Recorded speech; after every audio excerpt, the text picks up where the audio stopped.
Em nome do presidente Ivanir Gasparim, desejamos boas-vindas a todos os participantes da reunião almoço desta segunda-feira, quando temos como palestrante o vice-presidente editorial e institucional do Grupo RBS e presidente da Associação Nacional de Jornais, jornalista Marcelo Reck, que falará sobre o tema O Futuro da Confiança. Saudamos, representando a presidência da Assembleia Legislativa do Rio Grande do Sul, deputado Carlos Búrigo. Representando a Prefeitura de Caxias do Sul, secretário municipal do Desenvolvimento Econômico, Trabalho e Emprego, Emílio Andreassa. Representando a Câmara de Vereadores de Caxias do Sul, vereador Paulo Périco. Reitor da Universidade de Caxias do Sul, Evaldo Cuiava. Saudamos também a presidente da Associação Rio Grandense de Imprensa, seccional Serra Gaúcha, jornalista Andréa Fontana. Presidente da Comissão Comunitária da Festa da Uva, Sandra Mioranza Randon. Vice-presidente de Comércio da SIC, Jaime Andreassa. Presidentes de sindicatos e entidades de classe ou seus representantes. Aldair Bazotti, da Federação, Daniel Randon, do Conselho Superior do PGQP, Euclides Sirena, do Banco de Alimentos, Jaime Lorandi, representando o Simplas, Paulo César Santos, do Sinditrans, Paulo Poleto, da Fundação Caxias, Shirley Omizolo, do Observatório Social de Caxias do Sul, Silvana Dalegrave, do Banco da Mulher, e o Biratã Hesler, do APL Metal Mecânico e Automotivo da Serra Gaúcha. Saudamos também a imprensa, senhoras e senhores. As reuniões almoço da SIC têm patrocínio das seguintes marcas: Florence, Grupo RBS, Sicredi, Universidade de Caxias do Sul, Banrisul, BRDE, Marco Polo, Randon, Rede Caminho do Saber, Selbet e Supermercados Andreassa. Apoio da Emercor e Fortaleza. Neste momento, o presidente Ivanir Gasparim fará uso da palavra. Saúdo nosso palestrante, jornalista Marcelo Reck, a quem agradecemos pela presença em nosso evento. Deputado Carlos Búrigo, secretário municipal de Desenvolvimento Econômico Emílio Andreassa, vereador Paulo Périco, reitor da Universidade de Caxias do Sul, professor Evaldo Cuiava, vice-presidente Jaime Andreassa, conselheiros, diretores da SIC, senhoras e senhores. O tema da reunião almoço desta segunda-feira é, no mínimo, instigante. Qual será o futuro da confiança? Marcelo, nosso palestrante de hoje. Creio que teremos uma excelente palestra, talvez esclarecedora. Em uma época em que toda a informação que consumimos está sendo colocada em dúvida, chega a ser assustador pensarmos nas fake news e no estrago que elas podem provocar. Por isso, cresce a importância do jornalismo responsável, isento, que não negocia a verdade. Embora digam que não existe imprensa isenta, queremos crer que o jornalismo deve sempre, e em qualquer situação, ter como pilar a veracidade da informação. A sociedade está, cada vez mais, carente da verdade e de responsabilidade. É inegável que trajetórias e currículos podem ser construídos ou destruídos com um simples apertar da tecla que não existe hoje, mas publique-se. Vejamos as últimas eleições em alguns municípios, estados, países, por exemplo, que acabaram por estabelecer um pensamento de terra arrasada, em que nada do que tínhamos era de fato bom. Pelo contrário, nos disseram que o bom a nova política começava naquele momento e que tudo seria melhor, o que em muitos casos, infelizmente, não se confirmou. Tudo que estava antes não servia. Eu lhes pergunto, e agora? Tudo que está aí, posto como a nova política, está servindo? Foi isso que nos prometeram? Está bom assim como está? As novidades, tidas como contestadoras, não pode se esquecer nem de prescindir da experiência. Vejam a SIC, que com seus 118 anos, busca constantemente o equilíbrio entre o que é inovação disruptiva e os modelos tradicionais. Justamente porque o tradicional, as formas conservadoras de fazer as coisas, vêm permeadas de lições sobre como se adaptar a tudo que é posto como novidade. E isto vale para todas as áreas das nossas vidas. Nossa expectativa, jornalista Marcelo Reck, é que, com sua palestra, tenhamos maior clareza sobre o futuro da confiança e sobre a responsabilidade da mídia nesse novo contexto social, econômico do país e do mundo. E quando eu falo em novo responsabilidade da mídia, eu coloco também dos empresários aqui da nossa região e do Brasil. Também gostaríamos de aproveitar a oportunidade para fazer um pequeno relato da nossa visita a Brasília na semana que passou. Acompanhado de diretores Rubem Bisi, Gelson Dalberto, em alguns momentos do próprio reitor Cuiava, estivemos com diferentes representantes do Executivo e do Legislativo Federal. Fomos muito bem recebidos em todos os gabinetes que estivemos. Percebemos a importância, a representatividade que a SIC tem na capital do país. A nossa entidade é extremamente reconhecida e respeitada, graças à sua história, liderança exercida por todos os seus ex-presidentes. Vale mencionar a receptividade da secretária extraordinária do governo gaúcho, Ana Amélia Lemos, dos ministros Onix Lorenzoni, do ministro interino do Turismo, Erci Aires Filho, do secretário-geral das Relações Exteriores, o embaixador Otávio Brandelli, que, para nossa surpresa, é filho aqui da nossa cidade, Garibaldi, e dos executivos da Apex Brasil, além de senadores e deputados. Todos muito receptivos às demandas da Serra Gaúcha, colocando seus gabinetes e sua estrutura à disposição de Caxias e da Serra Gaúcha. O embaixador Brandelli, aliás, se colocou à disposição para visitar a SIC até o final deste ano, a exemplo do ministro Onix Lorenzoni e do deputado Jerônimo Gergen. Enfim, senhoras e senhores, foram 2 dias de uma agenda intensa voltada aos interesses da Serra Gaúcha, com saldo bastante proveitoso. Infelizmente, a Serra Gaúcha não está representada na Câmara Federal como deveria e mereceria. E essa representação faz falta.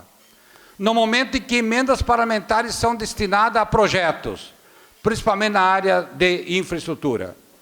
Não temos representante para brigar mais diretamente por nossas demandas. Temos de contar com aqueles senadores, deputados que fizeram expressiva votação nos municípios da região, o que torna muito mais difícil. Por fim, gostaria de agradecer publicamente, na pessoa que viabilizaram, o diretor institucional, então, Rubem Bisi, aqui presente, a ex-secretária municipal de Turismo de Caxias do Sul, Adriana Lucena Adrica, que hoje ocupa cargo no governo federal. Eles foram fundamentais e importantes na articulação desta agenda. Desejo a todos uma excelente reunião almoço. Muito obrigado.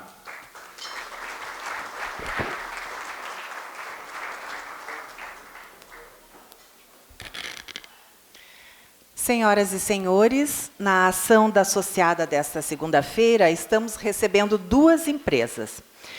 A primeira, a Decisum Gestão de Pessoas, atua na área de consultoria de recursos humanos desde 1993. Já desenvolveu inúmeros projetos na área de gestão de pessoas, principalmente na região serrana e na capital do Rio Grande do Sul. Na consultoria de RH, desenvolve serviços voltados à remuneração, desempenho e resultados através das pessoas, tais como cargos e salários, benefícios, PPR, pesquisa de clima, avaliação de desempenho, diagnóstico organizacional em RH e redesenho dos processos de gestão de pessoas, entre outros. No desenvolvimento de pessoas, tem longa vivência e experiência no desenvolvimento de equipes e na capacitação de lideranças e gestores.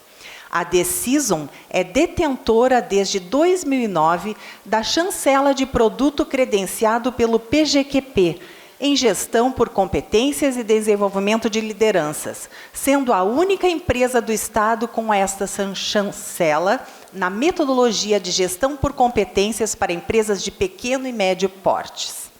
Convidamos, então, ao palco o representante da Decisum, Rogério Alves de Oliveira, para uma foto com o presidente Ivanir Gasparim.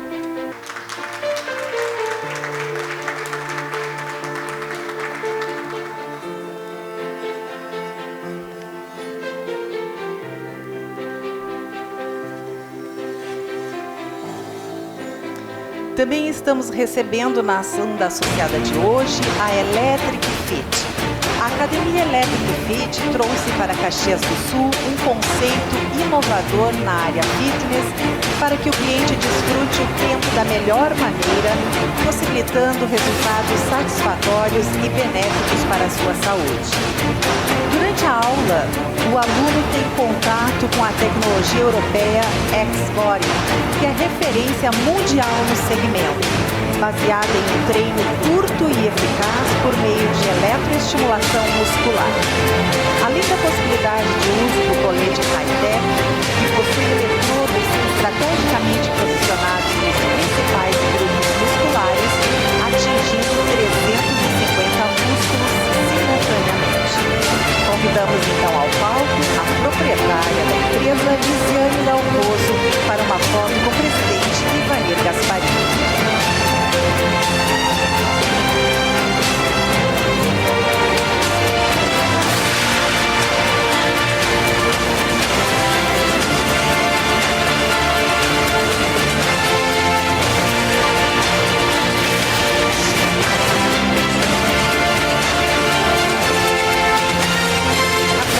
O almoço, na segunda-feira, dia 23, terá como palestrante o diretor executivo da Sicredi Pioneira, Solon Stapassola, que vai falar sobre o tema Um Novo Jeito de Fazer Negócios.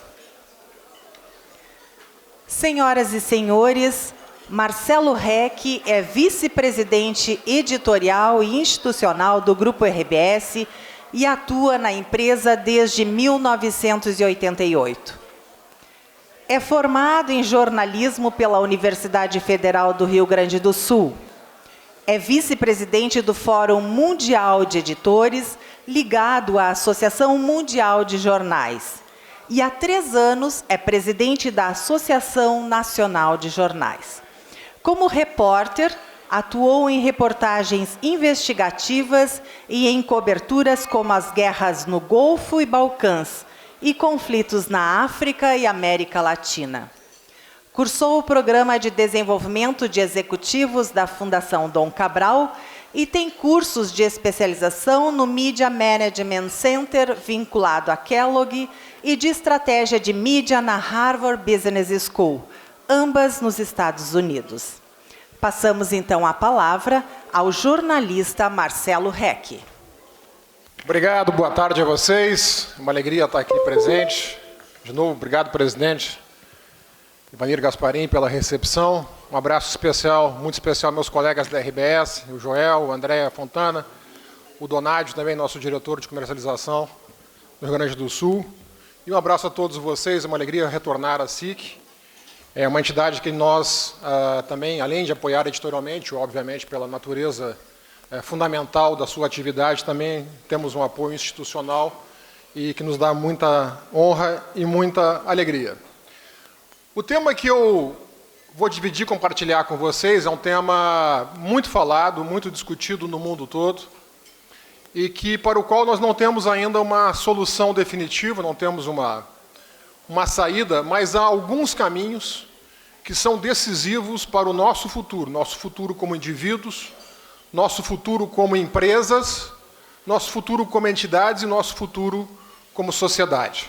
Então, primeiro, deixa eu dividir com vocês o que está acontecendo no mundo da informação. E quando eu falar informação, não é só informação jornalística.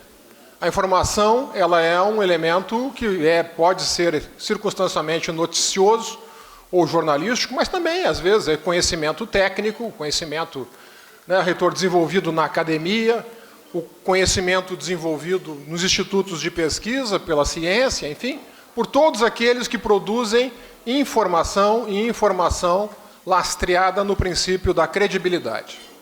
Bom, no passado, nós tínhamos a comunicação vindo de uma direção só.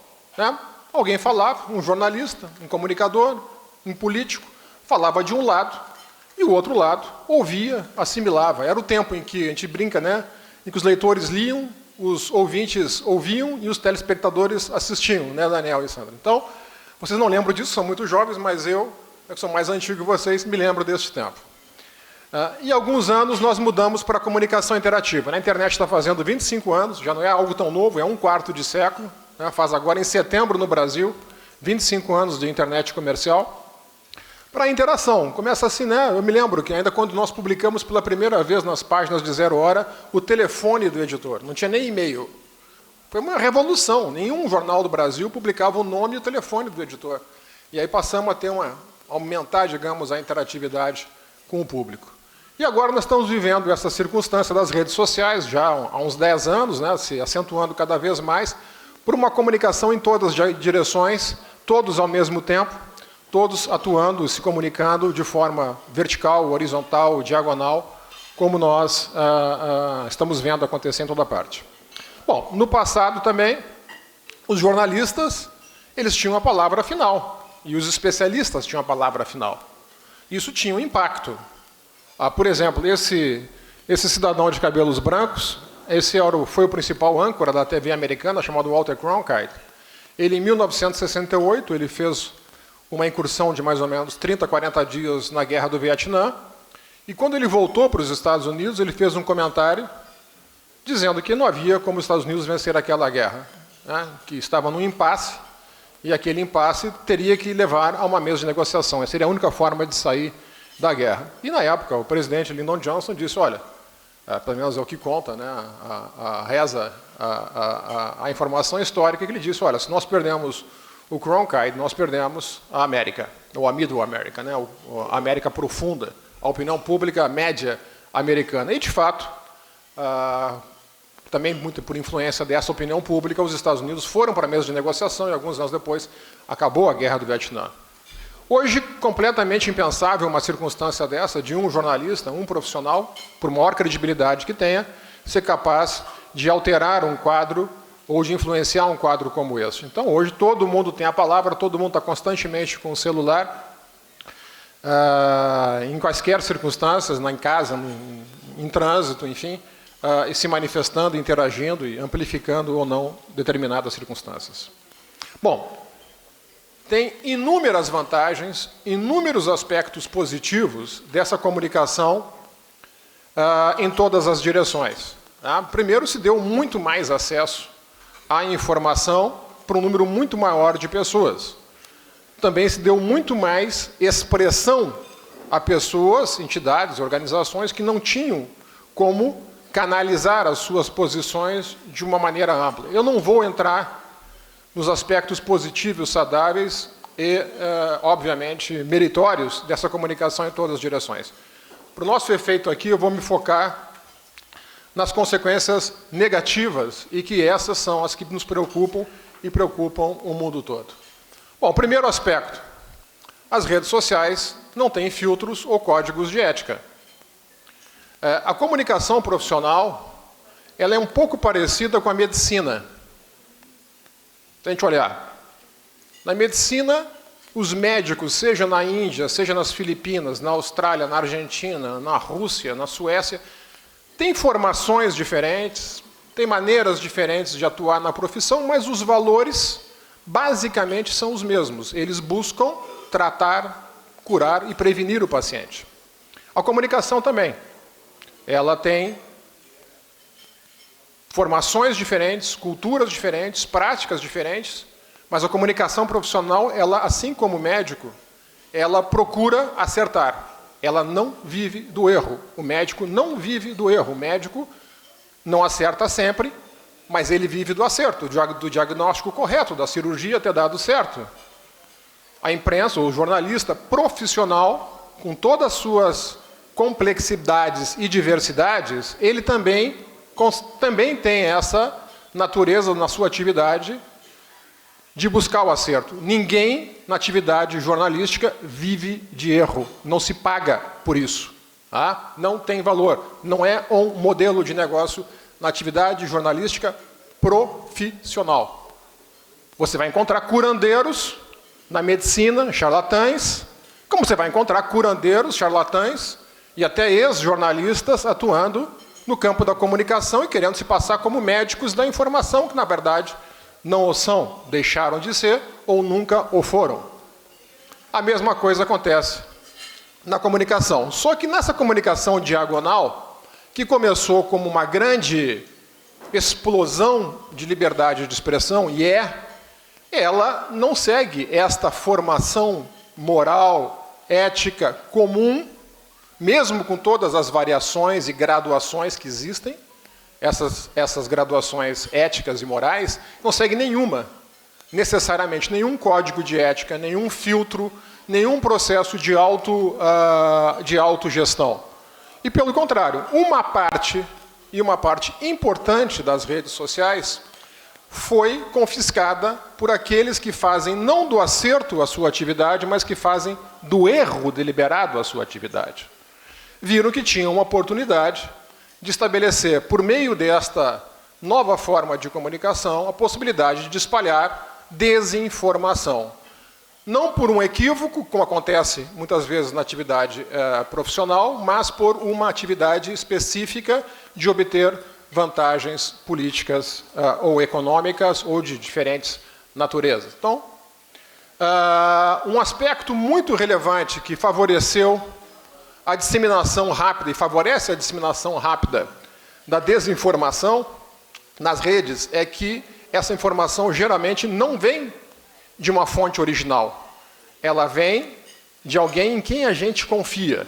Então aqui entra o primeiro aspecto da confiança. Se eu recebo de um familiar, se eu recebo de um colega, se eu recebo de um amigo, a fonte é ele e não a fonte original que deu início à desinformação. E essa pessoa me quer bem, eu sei que ela me quer bem. Ela não está me transmitindo um conteúdo para me fazer mal, ela está me alertando de algum problema. Eu, lá atrás, recebia do meu pai, que recebia naquelas correntes de e-mail, teorias da conspiração, garrafa de refrigerante envenenada, aquelas coisas. E geralmente começava assim: você não vai ler isso na grande mídia porque ela está comprada pela indústria de refrigerante, mas as latas estão contaminadas. Eu dizia: pai, eu sou a grande mídia, eu posso te assegurar que isso aqui não é verdade, né? Mas a pessoa bem intencionada quer alertar os outros, e esse compartilhamento é a grande mola propulsora da desinformação. Um outro aspecto que vem sendo identificado, e agora as grandes plataformas estão começando a entender o mecanismo não de liberdade de expressão, mas de cerceamento de outros argumentos, de fechamento de universos que não os da própria pessoa, que são chamadas vida em bolhas. A pessoa, quando entra na sua rede, e na rede de compartilhamento, e nas redes sociais, no Facebook, enfim, Twitter, o que for, o algoritmo entende que eu gosto daquele tipo de assunto e começa a me oferecer cada vez mais do mesmo. E isso acaba indo num crescendo de eu só consumir. Se o sujeito gosta de comer arroz, então ele só come e consumir arroz, no máximo um risoto de vez em quando. Não vou oferecer carne, nem feijão, nem alface para ele. Então o mundo dele se transforma numa bolha em que dificilmente se quebra, não dando dele, do nosso, do meu, de todos nós aqui, né? Porque este é a peculiaridade do algoritmo, que entende que a probabilidade de eu consumir aquele conteúdo do Facebook, etc., é maior se eu receber coisas que me dizem respeito. Então, não era o objetivo inicial das plataformas que isso acontecesse, mas acabou acontecendo. E a preocupação é tão grande por esse isolamento social que está se colocando, é como se cada mesa aqui não conversasse, não tivesse nada a ver com a mesa do lado. Cada mesa vive numa bolha própria, sem nenhuma relação com os demais. E é tão grande essa preocupação que agora mesmo a gente viu o Instagram tirar os likes. O Facebook deve ir na mesma direção, porque isso estimulava que a pessoa produzisse mais conteúdo daquela forma para conseguir mais likes, gerando uma exasperação de conteúdos na mesma direção. Esse quadro aqui é um quadro muito, muito simples. É um rapaz chamado Pedro Burgos, que fez um mestrado em Colômbia junto com o Marcos Troídio, que dirigia o Brick Lab da Universidade de Colômbia. O Marcos Troídio agora é o secretário nacional de Comércio Exterior. Aliás, presidente, eu estou convidando lá e insistindo que o Marcos venha a Caxias, na SIC, né, para o Fórum de Respostas Capitais que a Zero Hora, que a RBS vão promover em novembro. Eu tenho dito para o Marcos, que eu conheço há muito tempo, diz, olha, não há área exportadora mais relevante no Brasil do que Caxias. Você precisa estar lá.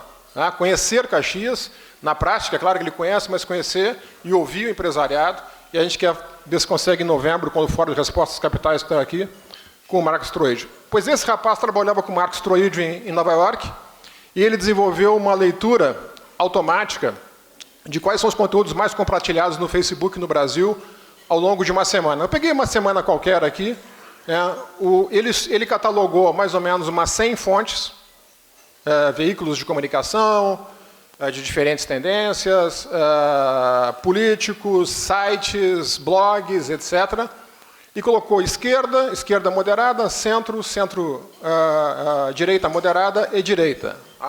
Cada barra, esquerda vermelha é a esquerda, a rosinha ali é a esquerda moderada, a azul mais fraquinha é o centro, e os outros demais são direita, moderada e direita. Basicamente, a imprensa profissional, a imprensa aí a imprensa que faz do acerto a sua atividade, está no centro, e não é diferente mesmo. Ela é mais tem essa peculiaridade de ser um posicionamento mais central, embora haja vieses aqui e ali à esquerda ou à direita. E sistematicamente nos últimos anos a gente vê o centro menor. Por acaso essa semana o centro estava maior porque foi compartilhado mais, mas com baixo compartilhamento à esquerda e alto compartilhamento à direita, né? E para compartilhar, pouca gente compartilha desmentido. As pessoas gostam de compartilhar algo que só nós sabemos. Só uns poucos sabem do segredo que não querem que você saiba. E aí gera, né, aquela coisa antiga do gossip, que todo mundo, né, como é que é? Aumenta o grau de atenção para aquela informação e diz, só eu e poucos tivemos acesso a isso. Então, para isso eu preciso que seja embalado de uma forma de que eles não querem que você saiba. Quantas vezes a gente vê esse título em algumas publicidades, fakes ou coisa, olha, não querem que você saiba disso, mas vou compartilhar com você um segredo. Tá? E que seja emocionante, né? Que tenha apelo, e isso gera uma borbulha, né? Para que eu compartilhe aquilo, porque eu não vou compartilhar manual de instrução de motor, né? Tá? Eu vou compartilhar algo excitante. Então, isto vai num crescendo de modelagem psicológica, que é mais para o campo da psicanálise, da psiquiatria, enfim, da psicologia. Por que as pessoas e o que as pessoas compartilham. Tudo isso é medido, nada disso é por acaso, tudo isso é científico. E tudo isso é feito com intenções. Um aspecto novo, óbvio, que a desinformação existe há milênios, né?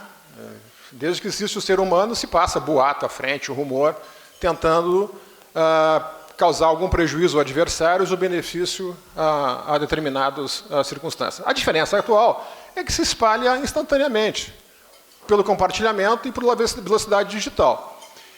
E com implicações que nós, como disse o presidente, não conseguimos ainda medir o alcance. A gente enxerga aqui e ali na política alguma coisa mais isolada, quando há um ataque à reputação a um indivíduo, a um político, a uma empresa.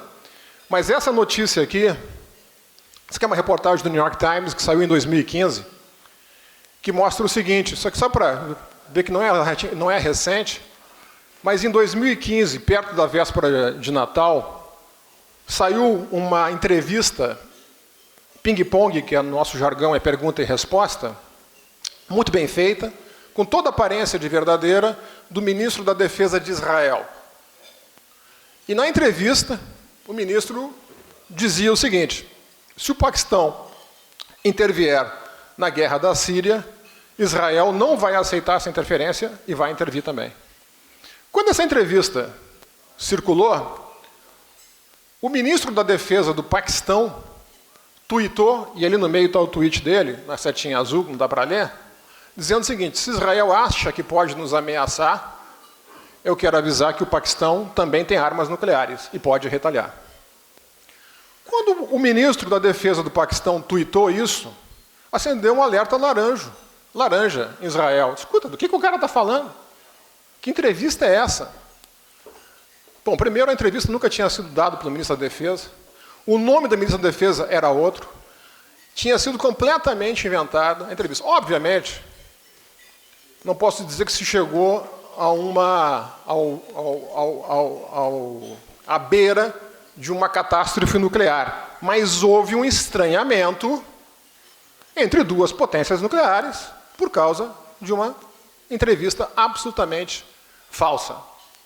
Então, este é o risco que nós estamos vendo, é o risco do apocalipse informativo levar a uma guerra nuclear, uma corrida bancária que vai muito além da já detestável uso da desinformação para ataques à reputação de uma forma geral. Um outro aspecto bem claro é a perda de contato com a realidade. Eu passo a acreditar naquela minha rede, né? Passo a acreditar naquilo que me enxerga. Esse é um caso clássico de uma mulher que foi linchada e morta no litoral de São Paulo, em Guarujá, porque circulou ali a boataria via rede social de que ela era uma bruxa que estava matando as crianças ali, enfim, né, sequestrando e matando crianças, foi morta pelos vizinhos. Então, isso é uma coisa que atinge todas as classes sociais. E eu falei com o ministro, agora do governo Bolsonaro, recentemente, e ele me contava um episódio de que circulou via WhatsApp o boato, numa capital nordestina, de que bastava você ir para frente de uma repartição pública federal na capital desse estado, que você receberia um complemento do Bolsa Família. Mas você tinha que estar lá, tipo, 8 da manhã do dia tal. Bom, às 8 da manhã do dia tinha centenas de pessoas na frente, né, e você tinha que dizer, olha, não existe isso. O risco de uma convulsão, o risco de um conflito social, pelo uso da desinformação, ele é real e concreto. Outro aspecto. Nós usamos a rede, mas quem controla é o ativismo. Nós não somos os profissionais de rede. Quem controla a rede são os que fazem o ativismo, legítimo ou não legítimo. São eles que se adonaram, se apropriaram dos instrumentos, dos mecanismos, dos robôs, que têm a capacidade de gerar compartilhamentos muito rapidamente e, com isso, estimular a difusão de uma ideia. Isso é a falta de 2013, das manifestações de 2013, que eram lideradas, neste caso aqui, pela esquerda brasileira. Outro aspecto, há estruturas profissionais, legítimas ou não, impulsionando os conteúdos. Isso aqui é uma rápida lembrança que há uns 4, 5 anos atrás, você deve ter visto aquele vídeo do sujeito que saltou de paraquedas quase do espaço, né? E foi patrocinado pelo Red Bull. Só que até hoje se acha que ele foi o sujeito que de mais alto saltou, enquanto que 2 meses depois um executivo, por conta própria, executivo do Google, por conta própria, financiou, mas ninguém deu bola porque não tinha o mesmo impulsionamento que teve o sujeito do Red Bull. Tá? Então, ameaça de caos geopolítico e econômico, aí, né, o terrorismo também fazendo a sua difusão nas redes. Os danos irreparáveis à imagem de empresas, países e economia. Nós estamos vendo agora o caso da Amazônia. O caso da Amazônia é muito interessante, porque não é porque não existe o problema existe, ele é concreto, ele é real, ele é grave, mas ele foi, sim, amplificado. Uma, por uma série de erros cometidos pelo próprio governo. Outra, pelo uso das redes sociais, com o sentido de afetar, obviamente, voluntário ou involuntariamente, a imagem e os interesses do Brasil. Essa foto, por exemplo, essa foto foi espalhada pelo Cristiano Ronaldo para 48 milhões de pessoas.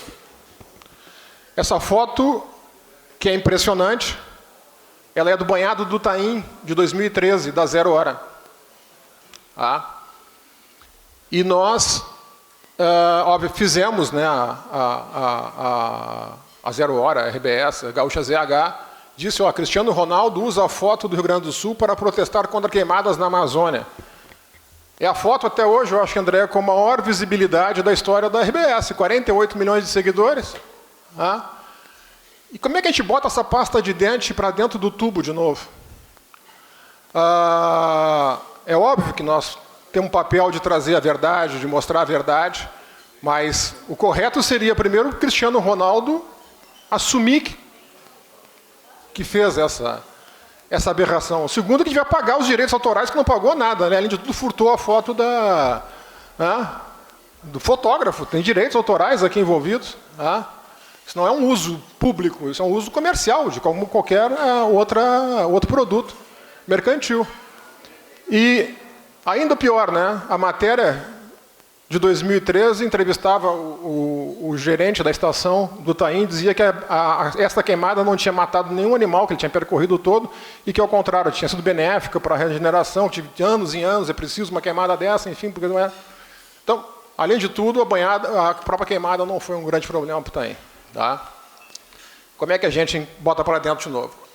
Até aqui nós estamos vendo foto, texto, tweet, e não vimos ainda a cara do bicho, do monstro que vem por aí, que é chamado do deepfake, ou do fake news 2.0, que eu posso dizer que é o apocalipse da realidade. Isso já está disponível para qualquer um. Basta algumas horas de dedicação, que eu consigo, ou qualquer... Eu não, porque eu não sou nerd, né, ou quase, mas o nerd coloca qualquer palavra na boca de qualquer pessoa. Quando é vídeo, a gente consegue dizer, olha, isso é um texto, é uma foto mentirosa, mas o vídeo, o sujeito está falando isso, eu estou vendo ele falar. Como é que isso vai acontecer, vai bater nas próximas eleições municipais? Candidaturas a prefeito, está querendo negar o que você falou? Candidatura a presidente, a governador do estado daqui a 3 anos. Então, assim, já tem aplicativos, tem um chinês, que eu não vou fazer a divulgação gratuita aqui, que já produz esse tipo de conteúdo facilmente. Com outro sentido, com sentido de brincadeira, que nem o FaceTime, aquele do envelhecimento, né, que muitos de nós aqui, envelhecimento, no meu caso, eu usei o de rejuvenescimento, que é mais eficaz.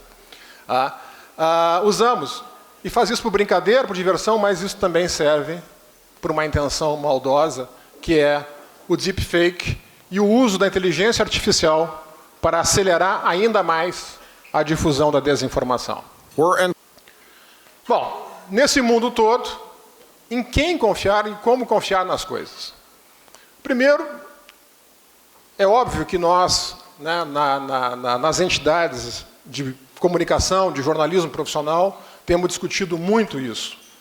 Eu presidia o Fórum Mundial de Editores até 2 anos atrás. Em 2016, ainda fizemos na Unesco a primeira reunião com as Nações Unidas para alertar do risco geopolítico da desinformação e se avançou, pelo menos no nível de consciência, bastante grande desde então.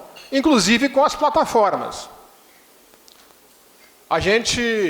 Eu costumo dizer que nós não temos o monopólio do acerto.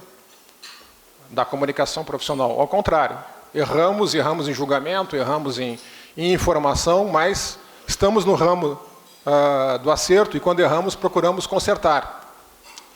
As plataformas, e se não consertamos, existe a justiça, né, para recorrer e entrar com uma ação contra um veículo, contra um jornalista. Eu quero lembrar que a Constituição brasileira diz o seguinte: é livre a manifestação do pensamento, vírgula, sendo vedado o anonimato. E o que nós vemos nas redes é robôs fazendo toda a sorte me ajuda aqui nossos advogados, de injúria, difamação, calúnia, metade do Código Civil, robôs a serviço de outras pessoas, cometendo esses desatinos, ofendendo num nível de agressão impensável para um veículo de comunicação profissional. Então, a responsabilização das plataformas, né, a accountability de Facebook, de Google, de Twitter, de Instagram, é obrigatória, na minha opinião, para a gente começar a restabelecer as coisas como as coisas devem ser. As pessoas devem ter responsabilidades por aquilo que difundem. Eu tenho amplo direito de dizer, de manifestar o que eu bem achar, mas eu sou responsável por isso. E vocês, e quem quiser, vai achar meu endereço. Eu tenho CNPJ, eu tenho, enfim, endereço, né? Diferentemente dos robôs, das plataformas. Não, eu sou plataforma, não tenho responsabilidade com o que difunde. Vende publicidade como qualquer veículo de comunicação. Produz conteúdo. O Facebook está transmitindo futebol. Só o início. Difunde conteúdos como veículo de comunicação. Ora, você tem cabeça de jacaré, fala como jacaré, rabo de jacaré, casco de jacaré, é um jacaré. Então deveria ser responsabilizado também como todo veículo de comunicação. E é óbvio que a informação precisa, a profissional, de ter um certificado de origem. Então, por exemplo, é como comprar carne. A gente não compra carne de um açougue em que alguém disse que talvez lá não sei o que, ou que vem, olha, tem um cara que entrega a carne aqui no porta-mala, né? Sabe? Chega aqui na... Não, eu prefiro comprar no açougue aqui da esquina, no supermercado. É muito mais confiável. Informação é a mesma coisa, eu preciso de um certificado de qualidade, né? Que passou pelo Ministério da Agricultura da Qualidade, que teve uma inspeção animal em cima daquele produto.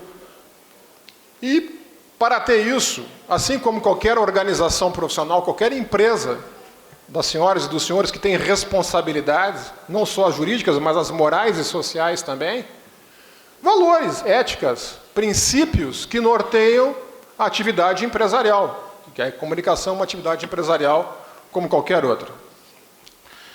No nosso caso, da imprensa, e aqui eu quero dizer que a imprensa, longe do que se imagina, não é uma peça monolítica.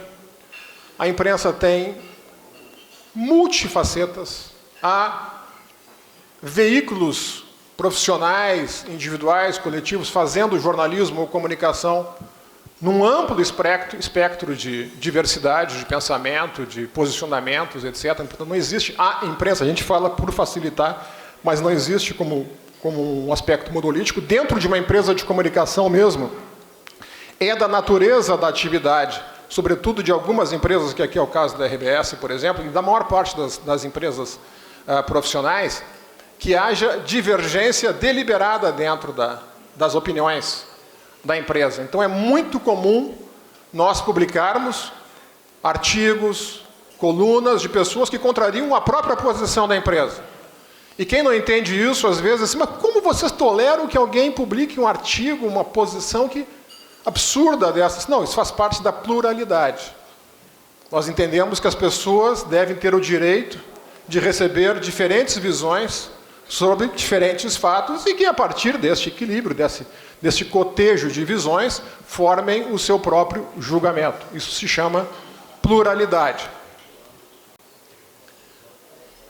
Aqui eu não vou entrar em detalhes, porque levaria muito tempo, mas nós temos divulgado, a partir do Fórum Mundial de Editores também, princípios para um novo patamar do jornalismo, um patamar que pode ser ainda mais avançado, muito mais avançado do que é hoje, do ponto de vista de cada vez mais se apura menos de um lado e cada vez mais coloca energia para se dizer o que é verdade e o que não é verdade no que circula por aí. Tá?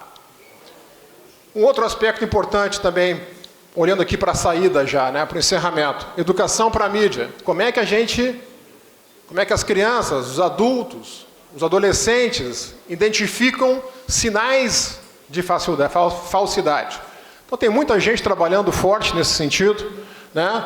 Se tem, aqui não vou entrar em detalhe, mas se tem algum erro de gramatical, se não diz a fonte direito, bom, isso já começa a gerar uma suspeita de que aquela carne pode estar contaminada, né? É que nem cheirar um peixe, né? Um peixe cheiro mal, tem sinais que você identifica que aquele peixe está podre.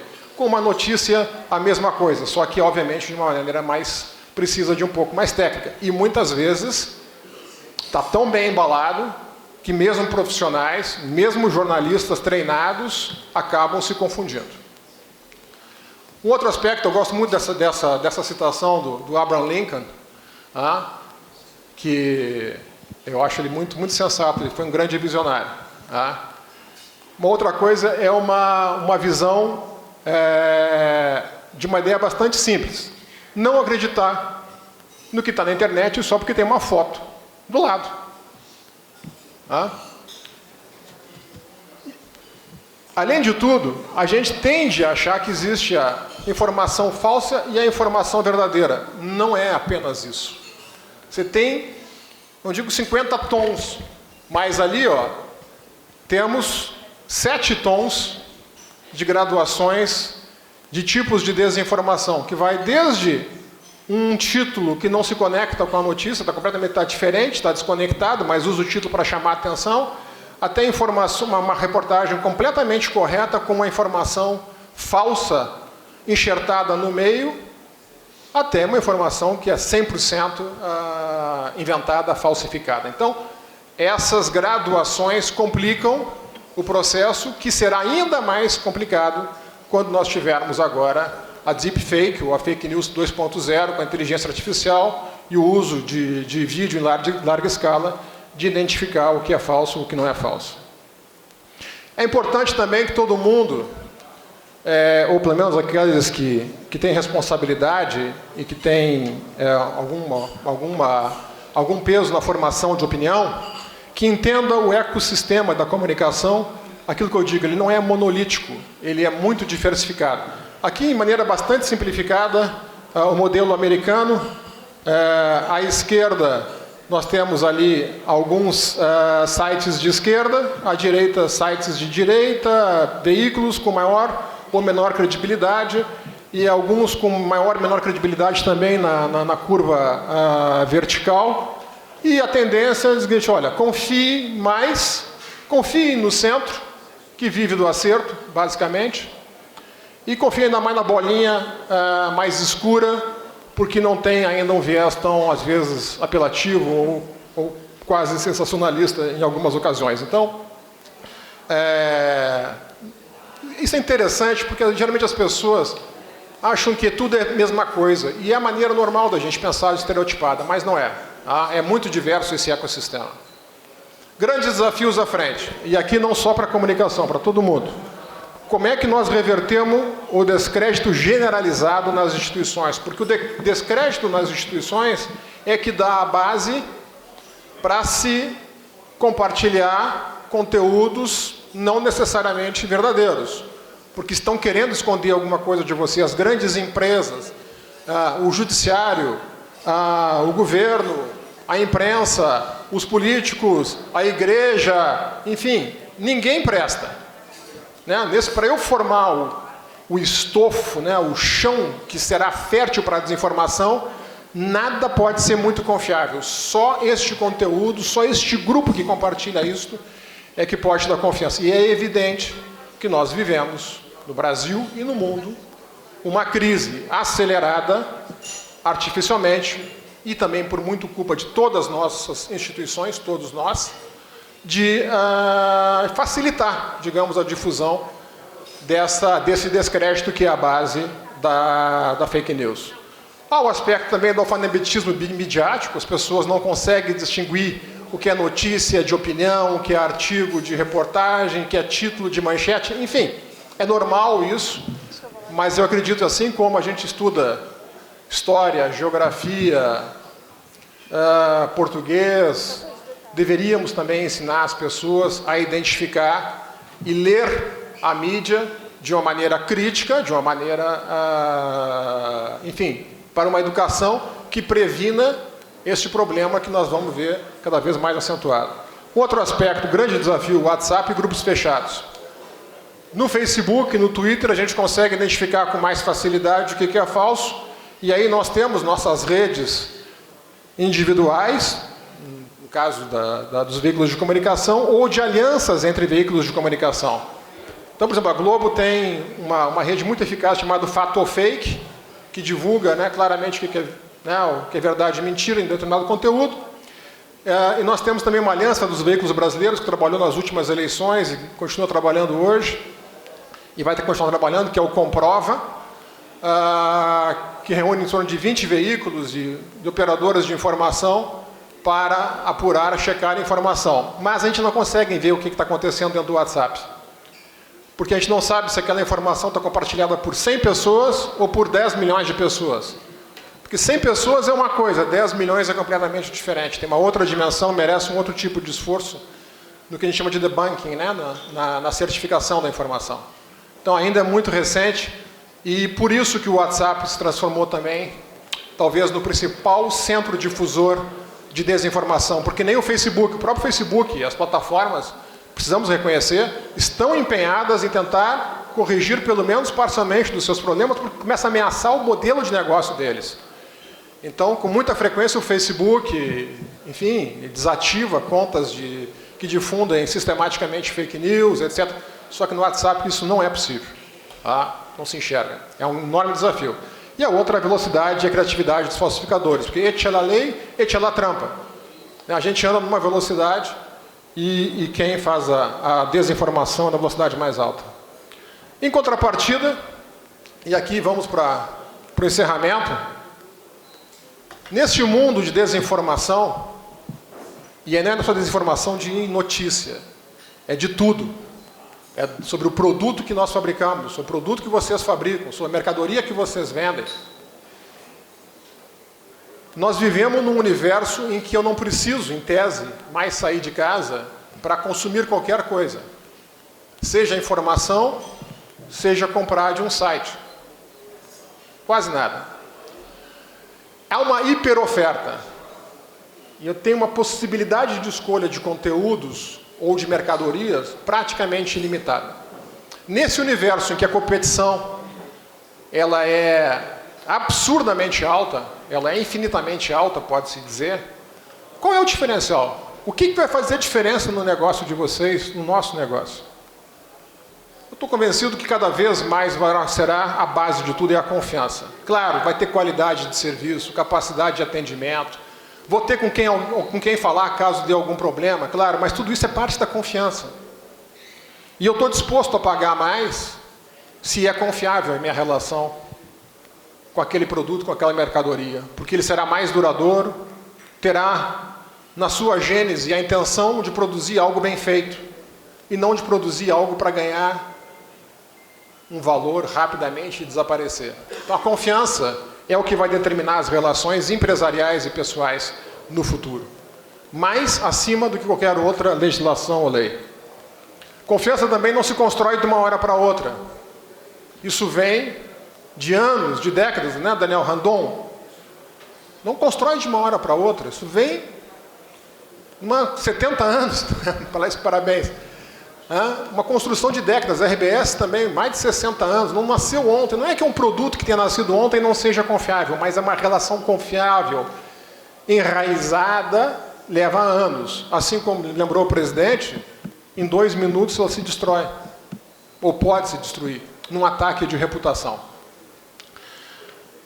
E a reputação da marca é a base da confiança, e óbvio, né, para todos nós zelarmos da confiança como um bem maior das nossas marcas, ela não depende só da liderança da empresa, um porteiro, um vigilante, um segurança do supermercado é capaz de destruir a reputação de uma marca num vídeo em 10 segundos.